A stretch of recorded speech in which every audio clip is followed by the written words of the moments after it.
I'm on him.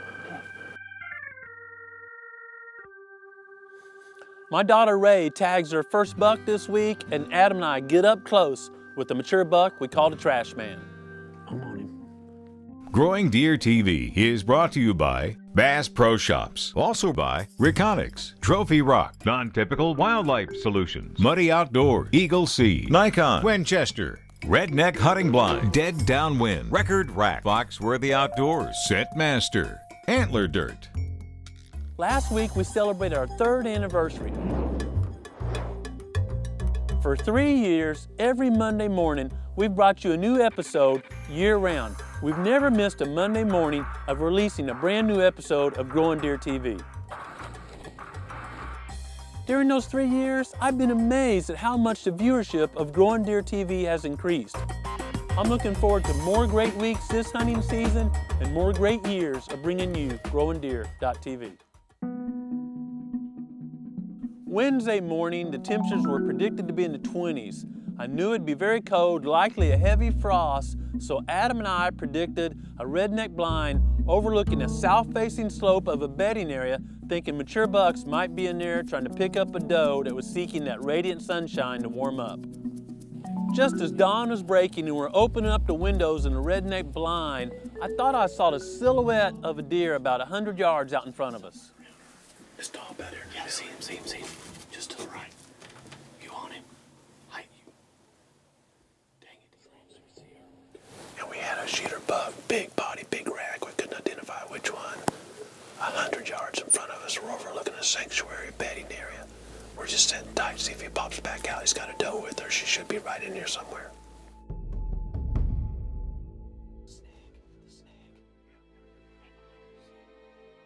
As Adam gets the camera rolling, I grab the Nikons and sure enough go through that sequence of deer, buck, mature buck. And during this time, we figure out it is the Trash Man pushing a doe through the bedding area.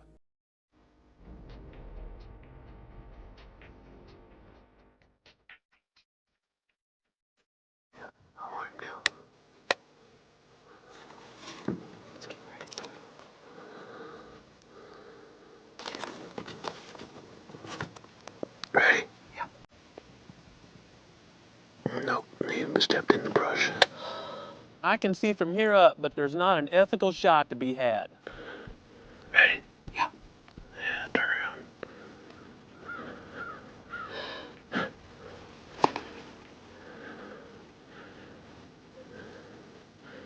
Stop right there. Stop.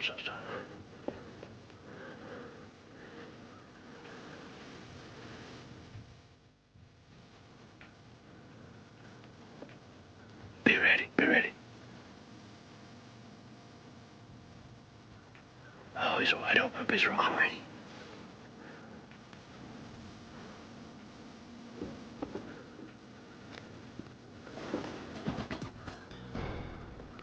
He's behind brush from me. I've lost him. Knowing the lay of the land, I was very confident the Trash Man would bring that doe right back up in that section of the bedding area. He's down there by the pond, dude. The pond's over here, just down there. Yeah, he's down behind all that. Yeah, he'll come back up. We never had a good shot. We don't want to win that deer.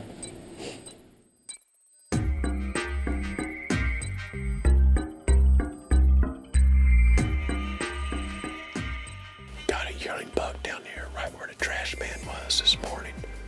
We think the Trash Man's got that hot doe bedded right in there, and that yearling buck, hopefully he's gonna bump him up, give us an opportunity. A while later, Adam says buck, I look up, and sure enough, the Trash Man is bringing that doe straight towards the blind. He's back. He's coming our way.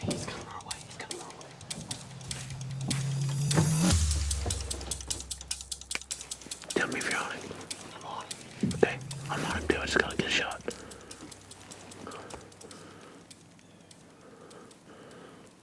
Stay there.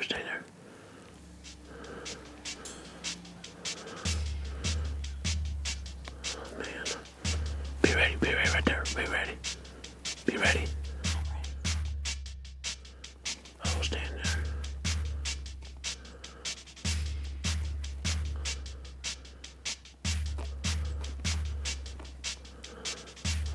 I'm still on him.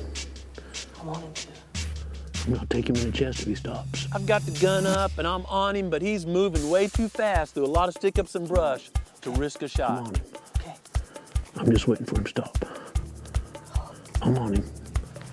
This time I know which buck it is, I've got my gun up, and I don't think there's any chance he's getting away this time.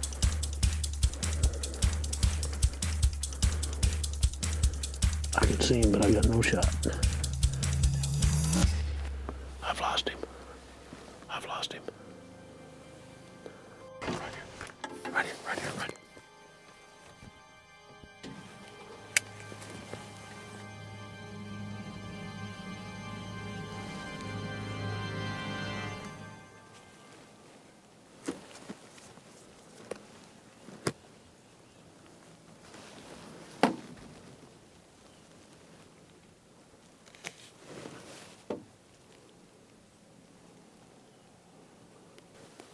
Well, that's encounter number 2 today with the buck we called a trash man, one of the biggest bucks on the property.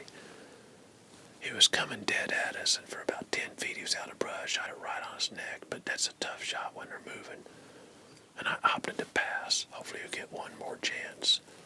That's one thing about when bucks are chasing does. You gotta take that split-second opportunity. Sometime later, we actually catch the trash man 300 yards away on the far ridge. Looks like it.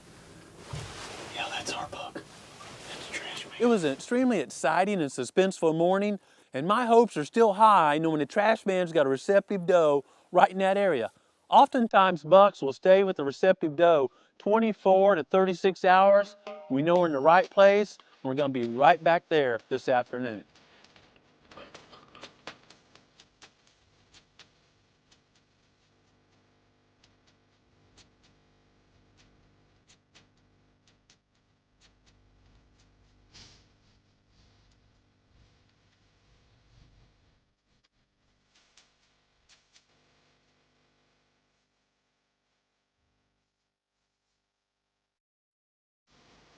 Oh, look at that shot right there, right in the shoulder.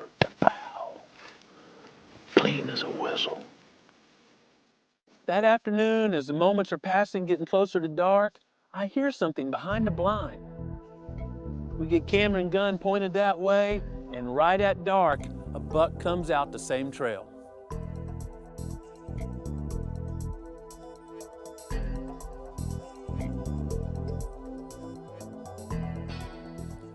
It ends up being a younger buck, but we keep focused that way, knowing a receptive doe have just went up there a few hours earlier.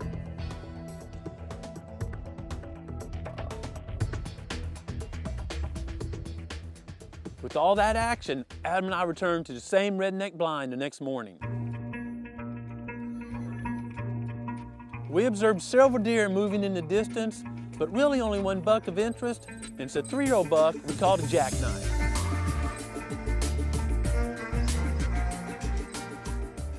Jackknife has a lot of the same antler traits as the trash man: narrow, tall tines, good-looking deer. He's 3 years old, so he's got a pass.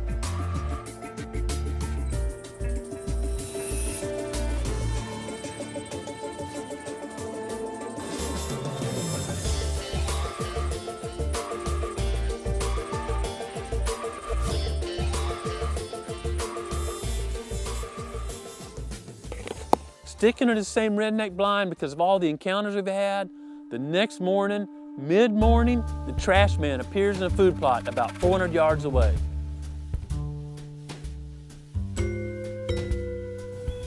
There he is. Oh yeah, look at the sun on him. Belly hanging down, huge front shoulders. See how much bigger the front shoulders are than his butt? Walking slow. There's one corner of that field that's right at 400 yards away, and I was prepared to take that shot should the trash man get there, broadside, not moving. But as mature bucks do, the trash man came down into the corner, following some does, got behind some large cedar trees, never to be seen again. While the trash man's down that corner, Jackknife, a 3-year-old buck, is up in the cover on the far side watching the action.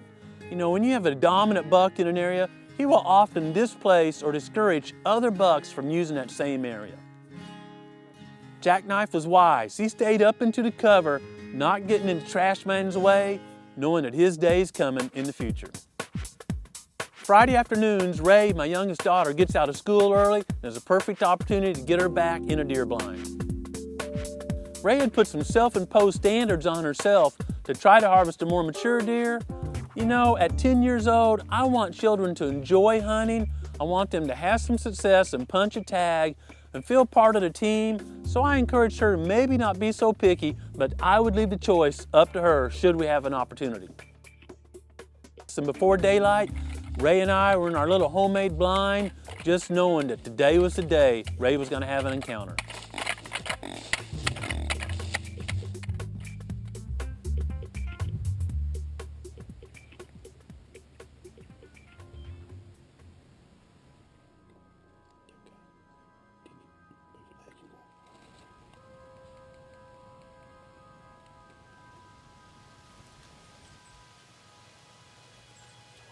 Rather than Ray having to pick the gun off the ground and get it settled on her knee and move, which the buck would have certainly busted us and ran out of field, Ray simply had to just swivel it around just a little bit and get it lined up.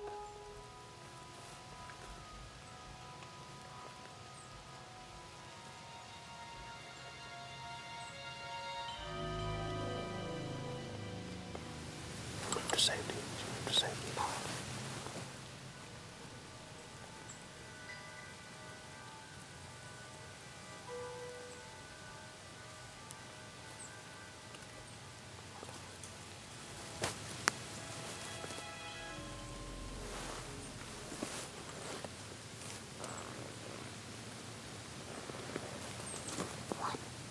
Go ahead.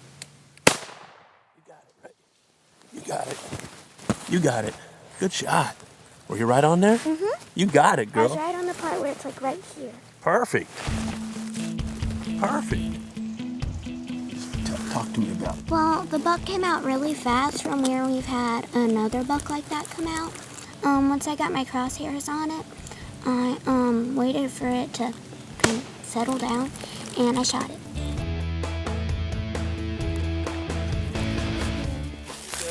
Right there.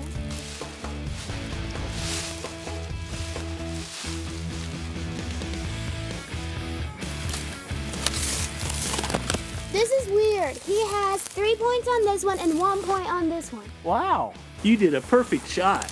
Saw the deer first, patient, waited for him to get turned right, made the shot and trailed your own deer. Way bigger than my first deer. You wanted to kill a buck this year. I wanted some fresh tenderloins and you made it happen, didn't you? Yeah. Tell me about the hunt. Well, in the morning, my toes were pretty cold, and, we had been waiting, and then finally this guy came out, and, I took the shot, and here he is. Had your gun real steady because that rest, didn't you? Mm-hmm. And I think we'll keep the whole hide, okay? Mm-hmm. Just getting the hide all the way up to here, make a little plate for his antlers, and take the whole hide off. Okay. And this is my first buck. So, all total, I have 3 deer. The fur is really deep. It's like this. And I'm hoping that we can get it so that we can have a winter blanket.